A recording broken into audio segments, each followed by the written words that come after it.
कार्यक्रम के पुण्यार्चक हैं श्री गणेश रेणु राणा, श्री मोहित नम्रता राणा, रघुराज एवं भरत राज राणा एवं पूर्णिमा हैंडीक्राफ्ट, जयपुर, राजस्थान।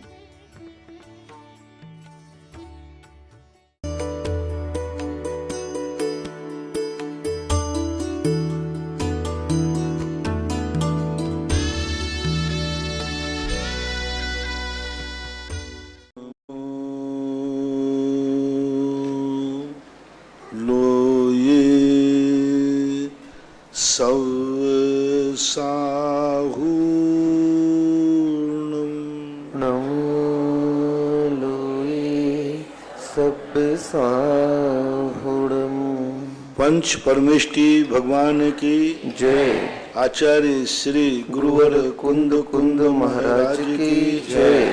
आचार्य श्री गुरुवर विद्यासागर जी महाराज की जय।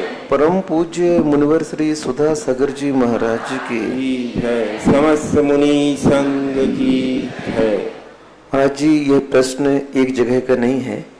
बहुत सारे जो बिजोलिया आसपास गांव से जुड़े हुए श्रावक हैं, आज यहाँ पर बहुत सारे महिला मंडल और जो समाज के पदाधिकारी आए हुए थे और उनकी ये भावना है कि आपका बहुचर्चित कार्यक्रम जो 10 लक्षण पर्व में शिविर के रूप में लगता है और उसमें जो सेवार्थी आते हैं उन सभी की व्यवस्था, इनकी भावना है कि हमारे गांव में आकर के वो आतिथ्य स्वीकार करें, ऐसी उनकी भावना सबकी है और आपसे आशीर्वाद चाहते हैं।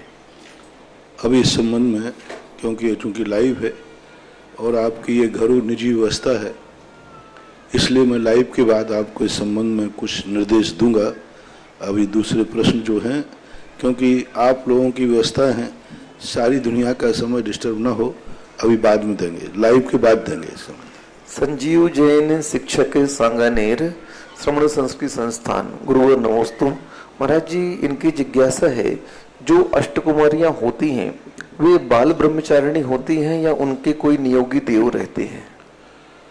देवों में ब्रह्मचारी होने का कोई विशेष उल्लेख नहीं मिलता। प्रविचार नहीं होता, वे ब्रह्मचारी नहीं होते। किसी भी शास्त्र में देवों को ब्रह्मचारी नहीं कहा।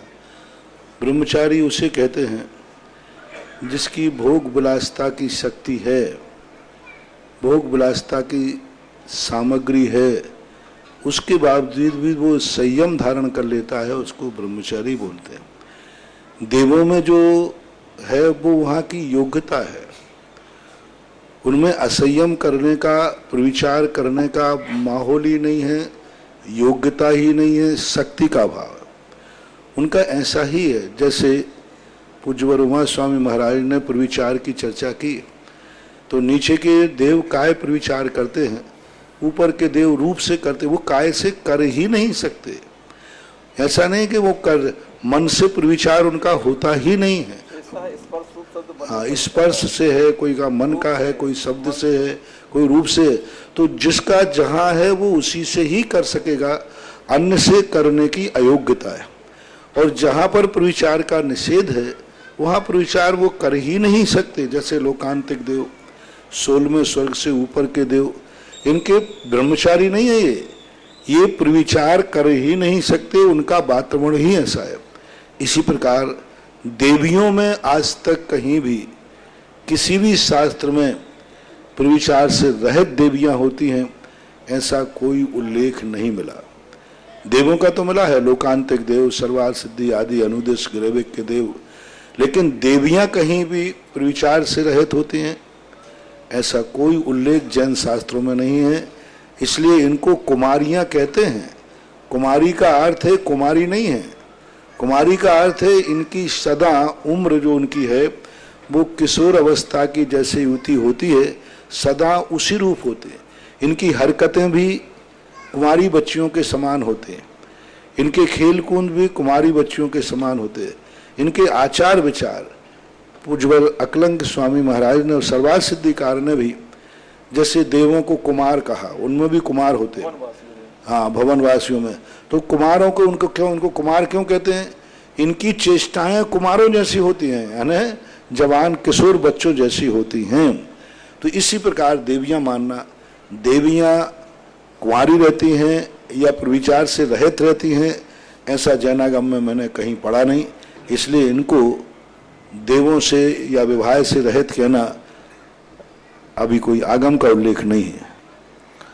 अनिल कुमार जैन भीलवाड़ा। गुरुदेव नमोस्तु। महाराज जी, इनकी जिज्ञासा है कि श्रेणी पुराण में राजा श्रेणिक के सम्यक दर्शन की परीक्षा करने के लिए 2 देव आते हैं और उसमें से एक देव आरिका बन जाता है और एक मुनि बन जाता है, और वह मुनि वाला देव मछली पकड़ता है और आरिका वाला देव गर्भवती अपने आप को शो करता है। तो उसमें राजा श्रेणिक जब उन्हें देखता है तो सर्वप्रथम उन्हें नमोस्तु करता है। महाराज जी, सम्यक दृष्टि के लिए क्या यह उचित है? पहली बात, राजा श्रेणिक चूंकि मिथ्या दृष्टि था और वहां लोगों ने चर्चा की कि राजा श्रेणिक सम्यक दृष्टि हो गया है, तो देवता ने कहा राजा श्रेणिक सम्यक दृष्टि हो ही नहीं सकता, वो जैनी हो ही नहीं सकता, वो तो कट्टर विरोधी है इसका। लोगों ने कहा नहीं हो गया, तो बोले किसी कारण से नाटक कर रहा होगा। जैसे महारानी चेलना को विवाहने के लिए उसने अपने बेटे को जैन शब्द सिखा करके और महारानी चेलना का अपहरण करा लिया, तो वो इसी कारण से नाटक कर रहा होगा। वास्तविक सम्यक दृष्टि है, इसकी परीक्षा करने के लिए देवताओं ने ऐसा कहा। और वहां पर जो राजा श्रेणिक ने नमस्कार किया, स्थितिकरण की बात है। वहां ऐसा नहीं है कि उसने शीतलाचार्य को नमस्कार किया। जब किसी व्यक्ति को हमें उठाना है, समझाना है, तो हमें पहले विनय से करना पड़ेगी। विनय किए बिना यदि हम उद्दंडता से समझाएंगे, हे भ्रष्ट मुनि, सुधरता है कि नहीं सुधरता, तो वो नहीं सुधरेगा। मुनि को पहले विनय से। हमारे एक कथन आता है, पूज्यवर शांति सागर महाराज सम्मेद शिखर की यात्रा कर रहे थे या कहीं विहार कर रहे थे। एक महाराज समाधि लिए और वो समाधि से च्युत हो गए, यानी समाधि बिगड़ गई। खाना मांगने लगे, भोजन मांगने लगे, पानी मांगने लगे, कुछ भी करने लगे। शांति सागर महाराज को पता चला तो वो वहां पहुंचे और दूर से ही जाकर के, आचार्य हैं और वो भ्रष्ट साधु हो गया, दूर से ही कहते हैं, अरे वो महामुनिराज कहाँ हैं, वो महामुनिराज कहाँ हैं जो सम्मेद शिखर की हजारों वंदना की अपेक्षा उन मुनिराज की वंदना करना श्रेष्ठ है जो समाधि ले रहे हैं। और पूछी अभाग्य मेरे, और जैसे महाराज को देखा, ओ अभाग्य मेरे, मैं ऐसे मुनि की दर्शन कर रहा हूं। शास्त्रों में लिखा है हजारों सम्मेद शिखर की वंदना कर लेना और एक समाधि लेते समय की वंदना कर लेना, ये श्रेष्ठ है। आज मेरे अभाग्य हैं जो मैं ऐसे मुनि के दर्शन पाए। धन्य है मुनिराज, आपने समाधि ली, ओहो अभाग्य है, नमोस्तु नमोस्तु नमोस्तु। और शांति सागर महाराज को पक्का पता था कि ये तो भ्रष्ट हो चुका है, लेकिन भ्रष्ट को यदि भ्रष्ट कहोगे तो वो और भ्रष्ट हो जाएगा। जैसे हमारी जिनवानी माँ में एक द्रव्यान युग की माँ आती है, तो बेटा जब गिर जाता है तो एक माँ बोलती है घोड़ा कूदा है, घोड़ा, तू तो गिर ही नहीं सकता, राजा बेटा है, घोड़ा कूदा है। ऐसे ही महाराज ने कहा, अरे वो महाराज कहते हैं शांति सागर महाराज इतने बड़े आचार्य मुझे नमोस्तु कर रहे हैं, और मैं कहाँ भ्रष्ट हो चुका हूं, मैं कहाँ इतने बड़े महाराज। वो घबरा गया और महाराज के चरणों में गिरा, बोले महाराज जी मैं तो भ्रष्ट हो चुका हूं। बोले नहीं, मेरा मुनिराज भ्रष्ट हो ही नहीं सकता। कहाँ भ्रष्ट हुआ है, वो तो कोई ऐसी बीमारी आ गई होगी, ऐसी सनक आ गई होगी, कोई बात नहीं, मेरा महाराज भ्रष्ट नहीं हो सकता। बोले महाराज मैं भ्रष्ट हो चुका हूं, मैं रात में पानी मांग रहा हूं, भोजन मांग रहा हूं, मेरे मुनि व्रत से श्रद्धा हट गई। बोले नहीं, मेरा मुनिराज भ्रष्ट हो ही नहीं सकता, मेरा महाराज वो भ्रष्ट सवाल ही नहीं उठता, ये तो घोड़ा कूदा है। देखो वहां ने कहा ना, नहीं ये तो घोड़ा कूदा है, हमारा मुनिराज भ्रष्ट हो ही नहीं सकता, तुमने तो समाधि ली है। और ये विनय देख करके वो मुनिराज रो पड़ा, बोले महाराज मुझे प्रायश्चित दो, समाधि की इतनी बड़ी महिमा है कि तुम मुझे भ्रष्ट जान करके भी नमस्कार कर रहे हो।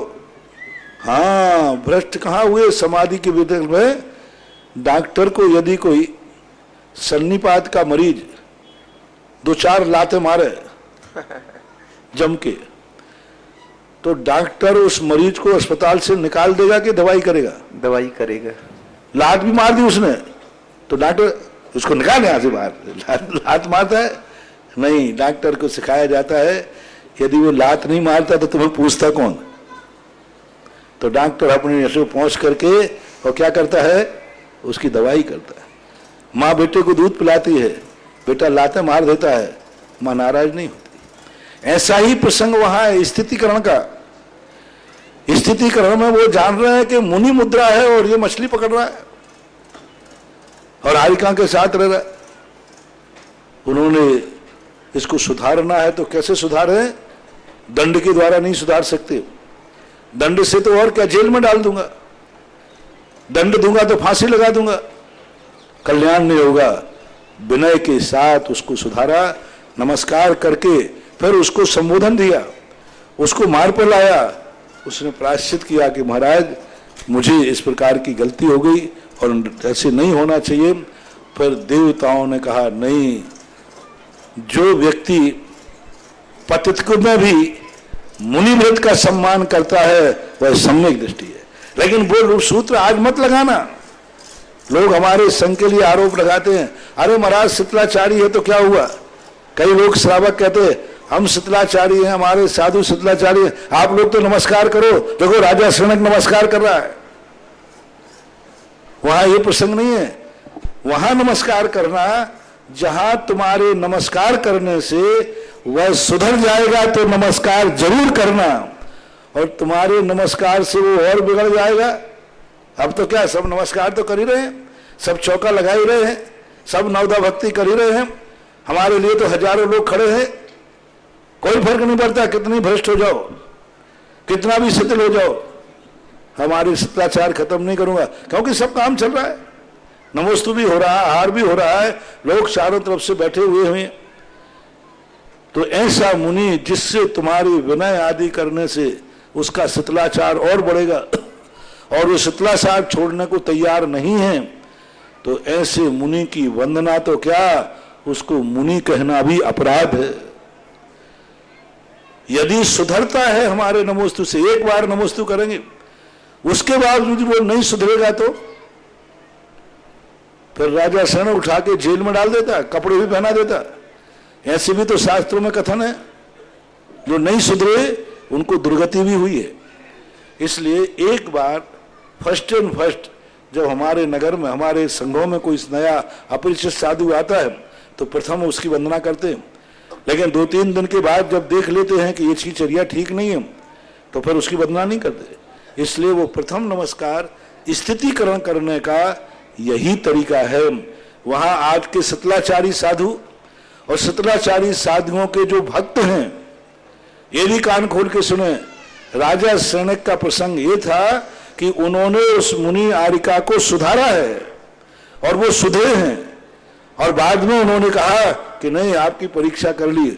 वहां शीतलाचार का समर्थन नहीं है। शीतलाचार के जो समर्थक हैं उन्हें कुंद कुंद स्वामी का अष्टपाहर जरूर पढ़ना चाहिए। कुंद कुंद स्वामी का अष्टपाहर जरूर पढ़ना चाहिए, जिस अष्टपाहर के अंदर इस प्रकार की चर्या की जो निंदा की गई है वह पठनी है। इसलिए थोड़ा सावधान रखना। शीतलाचार अलग चीज है और शीतलाचार को संभालना अलग चीज है।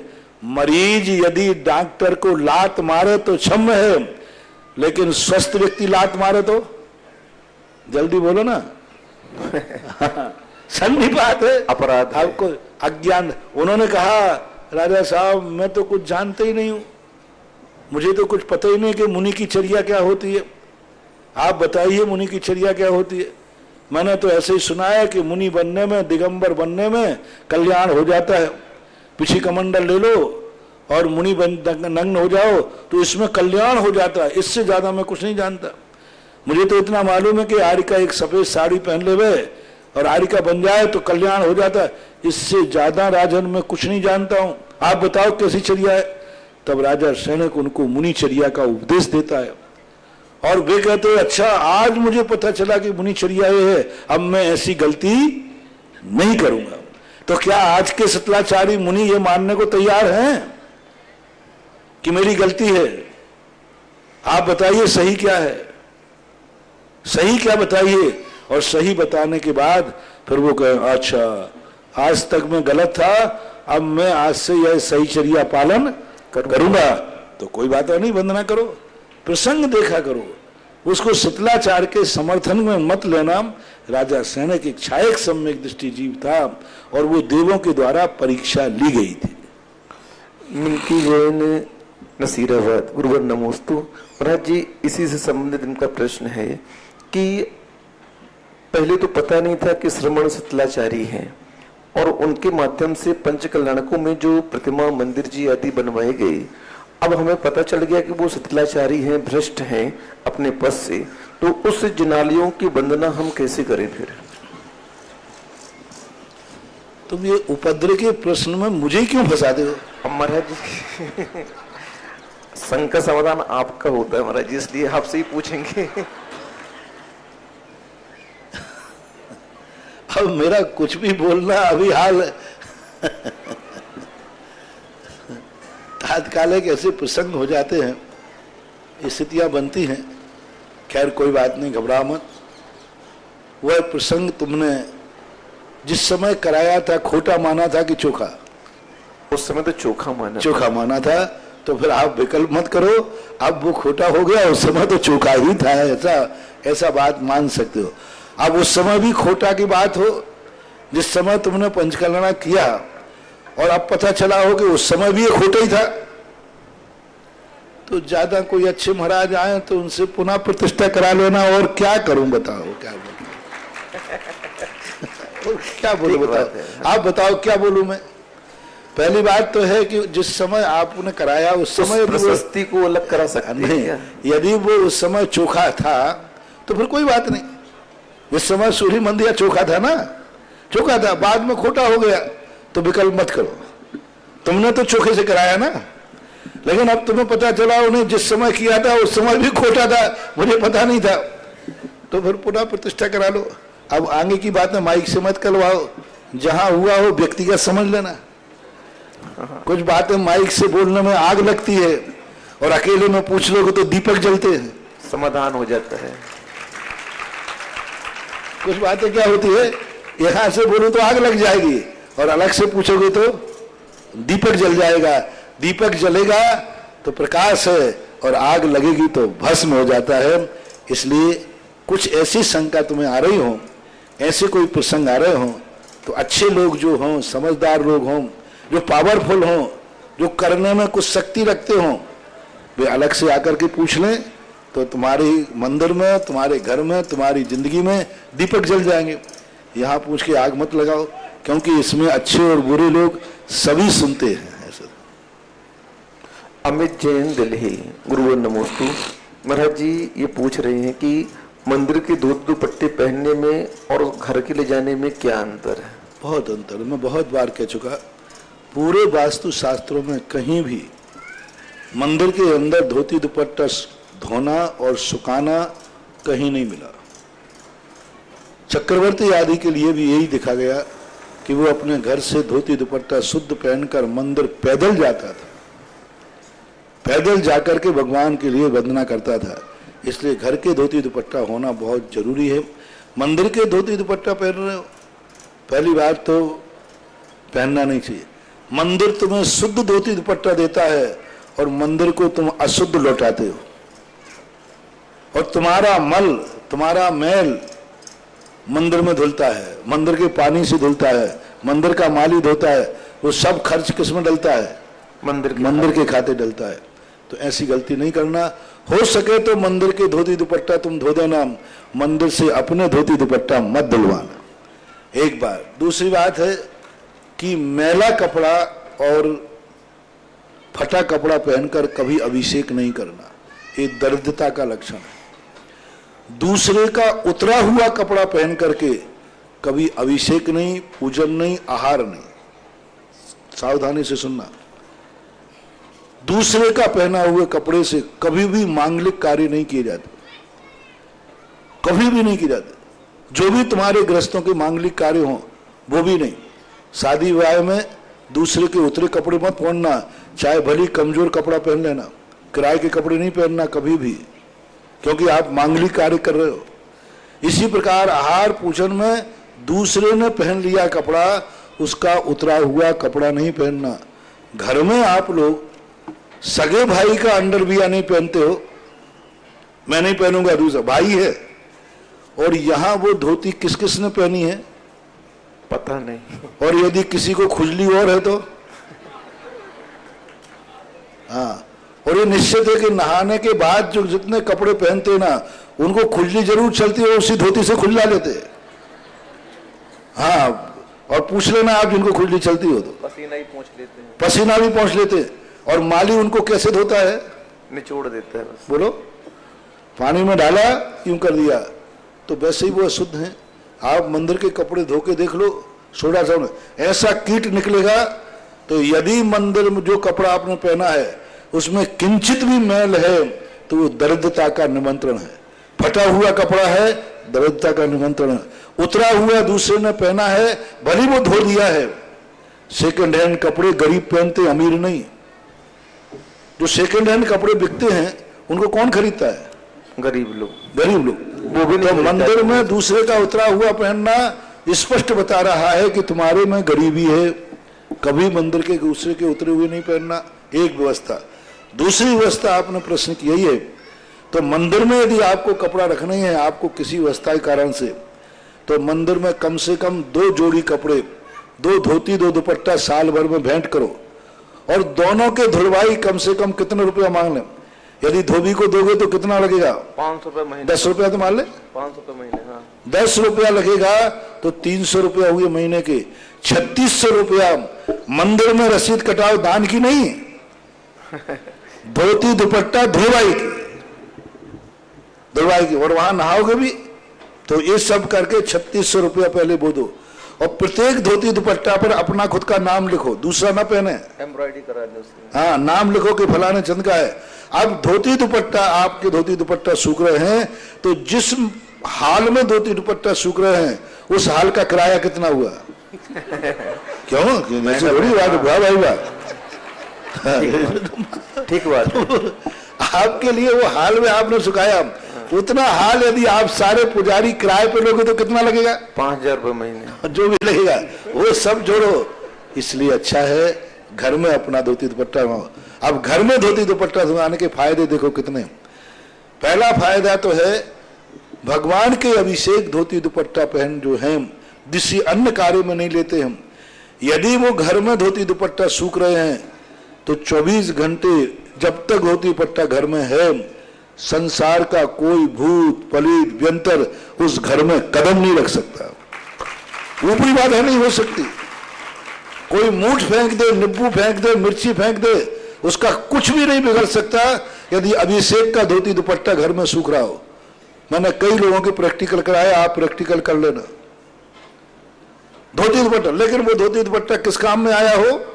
मंदिर बस, और भोजन पानी काम में नहीं आया हो, मंदिर के काम में, पूजा में, अभिषेक में काम आया। ऐसा धोती दुपट्टा घर में सुखाइए, इतना पॉजिटिव एनर्जी होती है इसमें, बहुत पॉजिटिव। एक बात।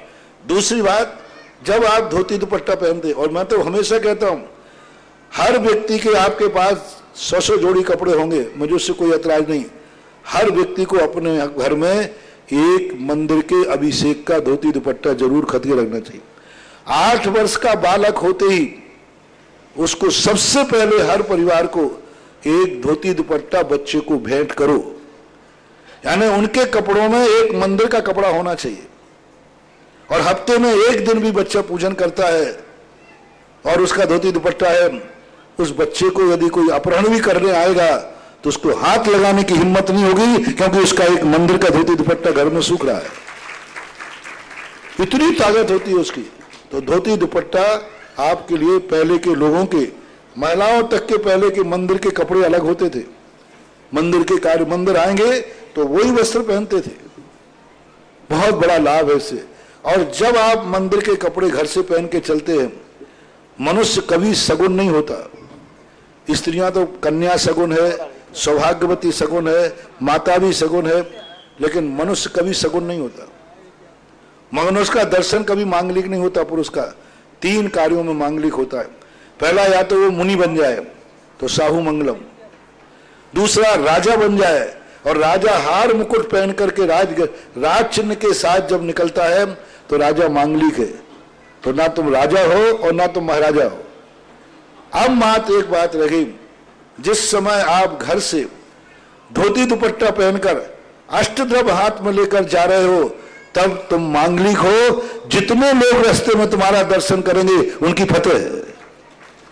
यदि कोई कहीं यात्रा पे जा रहा है और वहां घर से निकल करके कोई मंदिर आ रहा है, धोती दुपट्टा पहने, हाथ में पुंज है, और उसको मिल गया, समझ लेना उसका सगुन हो गया, नियम से उसकी यात्रा सफल होगी।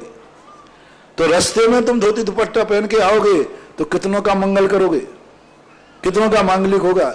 इसलिए अब यदि आपका मन घर दूर है, रास्ता गंदे हैं, तो फिर इसका एक ही तरीका है, आप स्टील का कैन बनाइए, उस कैन में सुखा करके धोती दुपट्टा रखिए और मंदिर में गाड़ी से आइए, यहाँ गीली टॉवल से सारे कपड़े उतार करके और फिर उन कपड़ों को पहन लीजिए। लेकिन धोती दुपट्टा पहन करके गाड़ी पे बैठ के कदापि नहीं आना। धोती दुपट्टा पहन करके जूते चप्पल पहनना नहीं, नीचे देखते हुए पैदल आओ। गाड़ी से आना है तो इस प्रकार की व्यवस्था। ये धोती दुपट्टा का लाभ मैंने बताया, आपने प्रश्न किया तो हालांकि मैं जब अभिषेक सिखाता हूं तो सबको यह बात बताता हूं। नीलम जैन अयोध्या से महाराज जी पूछ रहे हैं कि हम लोग मंदिर जी में पुरानी वेदी को अलग करके नई वेदी बनवाना चाहते हैं भगवान की, और कुछ लोग उसमें बाधा पहुंचा रहे हैं, तो उन्हें किस कर्म का बंध होगा? कल मैंने बताया था कि किसी भी चीज में चमगादड़ों को खंडहर पसंद आते हैं। कल एक बांसवाड़ा खांदू कॉलोनी वाले ने प्रश्न किया था ना कि कोई मंदिर के जीर्णोद्धार में विघ्न डालते हो, कहते हैं जो जीर्णोद्धार कराएगा दुर्गति जाएगा। तो फिर हमेशा ही तो पुराने मंदिर तुम छोड़ते आए हो, गांव क्यों छोड़ के आ गए आप? और सारी स्थितियों में नहीं, क्योंकि कुछ लोगों को जो चमगादड़ों के लिए पुराने खंडहर पसंद आते हैं, इसलिए जीर्णोद्धार होने दो। आपके बड़े बड़े मकान बदल दिए आधुनिक के अनुसार।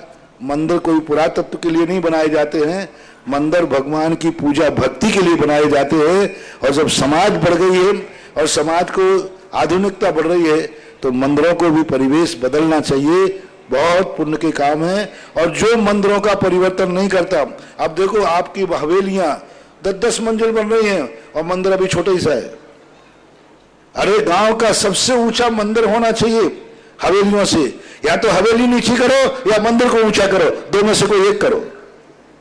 या तो आप लोग अपने अपने मकान नीचे कर लो, महाराज ये संभव नहीं है, तो फिर क्या तरीका है? मंदिर को ऊंचा कर लो। आप देखो तो सही, मंदिरों के जीर्णोद्धार होते आए, होना ही चाहिए। समय समय पर परिवर्तन करना महान महान पुण्य का कारण है। जो लोग ये बोलते हैं कि मंदिर के जीर्णोद्धार में ये नुकसान है, उनको समझना चाहिए ये चमगादड़ हैं, इनको खंडहर ही पसंद आते हैं। उनसे बचो और अच्छे मंदिर बनाओ और उनका अनुसार परिवर्तन भी करो। ऑनलाइन जिज्ञासाओं के बाद मैं अपनी ओर से यहाँ विराजित सभी श्रावक श्राविकाओं की ओर से और टीवी के माध्यम से देख रहे लाखों श्रावक श्राविकाओं की ओर से परम पूज्य श्री के चरणों में कोटिशः नमोस्तु नमोस्तु नमोस्तु गुरु। आज की पहली जिज्ञासा के लिए मैं आमंत्रित कर रहा हूँ श्रीमान नरेंद्र पाल जी सिंगई, प्रिज्म सीमेंट सतना, और उसके बाद तैयार रहेगी श्रीमती मनीषा जी सिंगई सतना।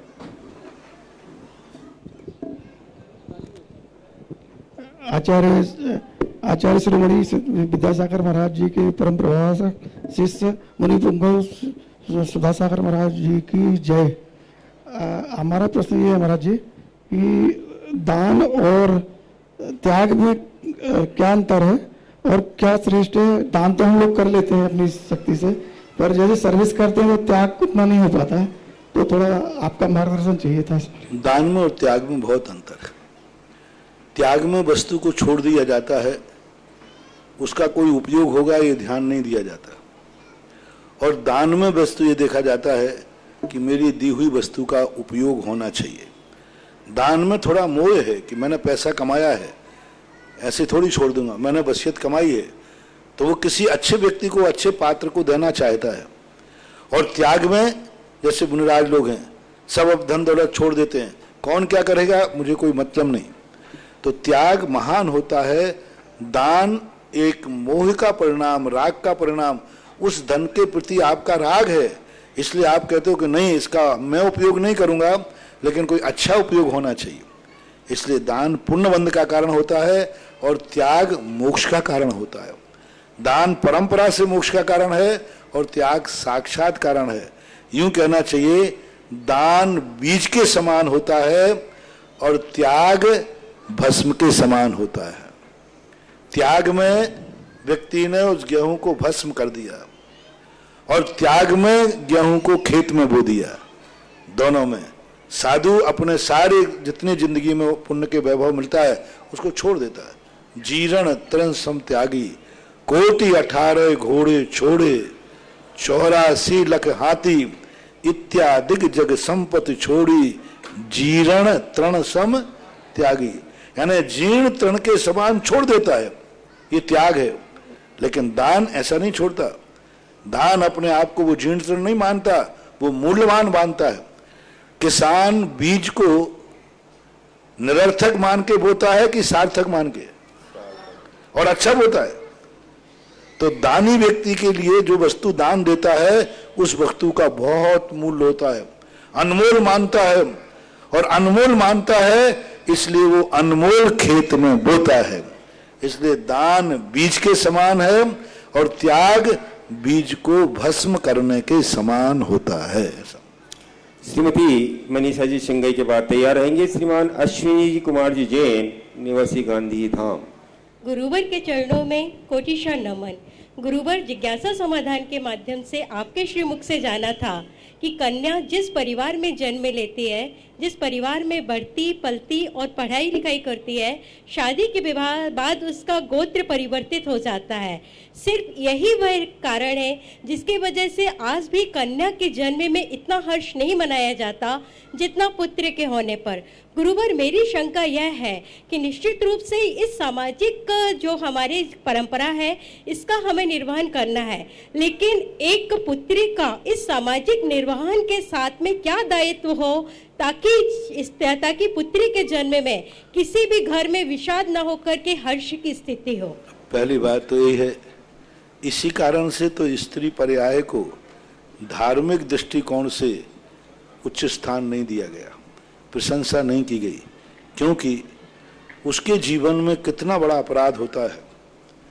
सबसे बड़ा, जिस माँ बाप ने जन्म दिया 25 साल तक उसने सेवा कराई, पढ़ाई लिखाई की, और जिस माँ बाप के जब जरूरत की समय आई तब तक कन्या दूसरे घर चली गई, सेवा करा ली, पढ़ाई लिखाई करा ली, 25 साल तक अपना पालन करा लिया।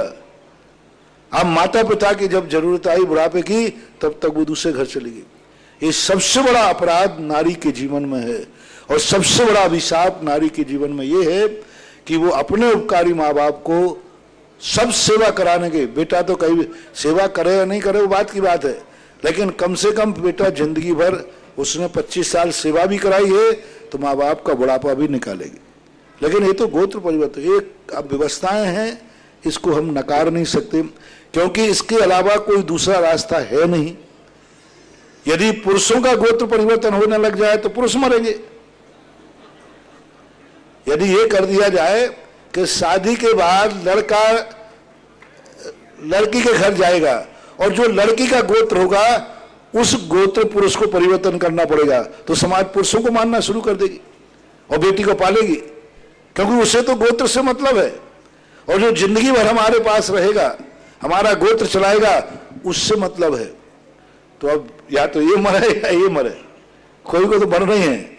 इसलिए ये व्यवस्थाएं हम, सबसे अच्छा कार्य ये है कि नारी को यदि नारी बन ही गई है तो वो इस ढंग से कार्य करे कि पहले बात तो माँ बाप के साथ नहीं रह सकती है तो कम से कम माँ बाप को इच्छा के अनुसार तो विवाह करे, माँ बाप की आज्ञा के अनुसार तो विवाह करे। माँ को कम से कम विवाह करते समय गर्व तो हो कि मेरी बेटी, एक सबसे बड़ा काम।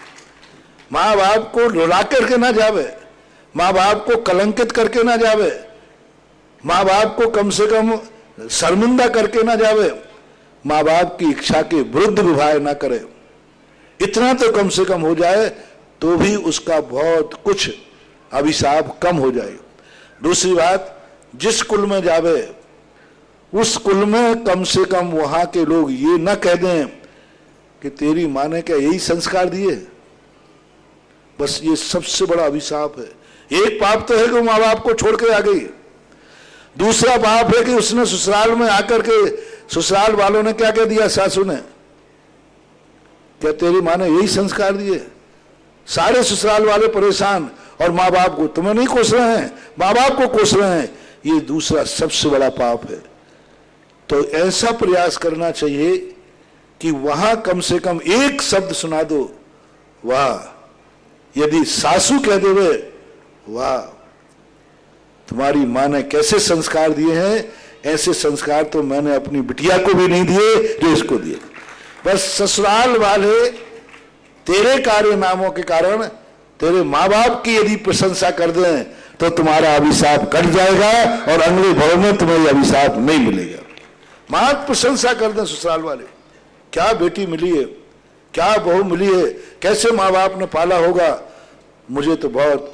और वो जाकर के हर्षित होकर के और कभी तुम्हारे पीहर जावे और तुम्हारे सारे ससुराल के लोग कहें आपने तो मेरे घर को स्वर्ग बना दिया, बेटी नहीं दी है तुमने साक्षात देवी दी है। यदि ये प्रशंसा तुम्हारे ससुराल वालों ने माँ बाप के सामने कर दी और माँ बाप के आनंद की बात कहो, हैं, ओहो उनका क्या भाव होगा, आज बेटी ने मुझे क्या बना दिया। ओहो, तो ये प्रयास हर बेटी को करना चाहिए कि गलती तुम करोगे बदनाम माँ बाप होंगे, इसलिए ऐसा आचरण करो ससुराल में जिससे माँ बाप के। हमारे पूज्य आचार्य महाराज ने मूक माटी में नारी को त्रिहिता कहा।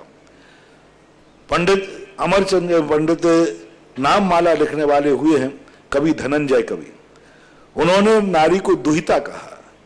दुहिता है ना, दो कुलों की इज्जत रखती है, इधर माँ बाप की उधर सास ससुर की। आचार्य महाराज ने कहा नहीं, त्रिहिता, इधर पीहर की इज्जत रखेगी, ससुराल जाएगी तो वहां की इज्जत रहेगी और आरिका बन जाएगी तो जैन धर्म की इज्जत रखेगी, इसलिए त्रिहिता कहा गया है। तो ये सब गुरुवर सांगानेर का एक प्रसंग है, आज्ञा है आपकी। एक ही प्रश्न करें आज। प्रश्न अश्विनी जी जैन गांधीधाम के बाद तैयार रहेंगी श्रीमती अंजू जी जैन सागर रामपुर।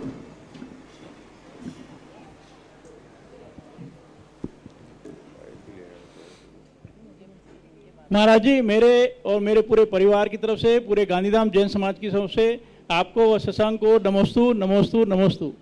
महाराज जी, मेरा शंका है कि भगवान की सुबह अभिषेक और शांति धारा के बाद गंधोदक का समय सीमा कितनी है? गंधोदक की समय सीमा कितनी है? यदि गंधोदक गर्म पानी से बनाया गया, गर्म से ही बनाना चाहिए, तो 24 घंटे तक गंधोदक की सीमा होती है। 24 घंटे तक गर्म पानी प्रासुक रहता है। कहीं भी यदि गंधोदक ले जाना है तो 24 घंटे तक आराम से चलता है, चल जाता है, इतना मानना चाहिए। श्रीमती अंजू जी जैन सागर रामपुर के बाद तैयार रहेंगे श्रीमान भगवती लाल जी साहब मोहिवाल बोराव।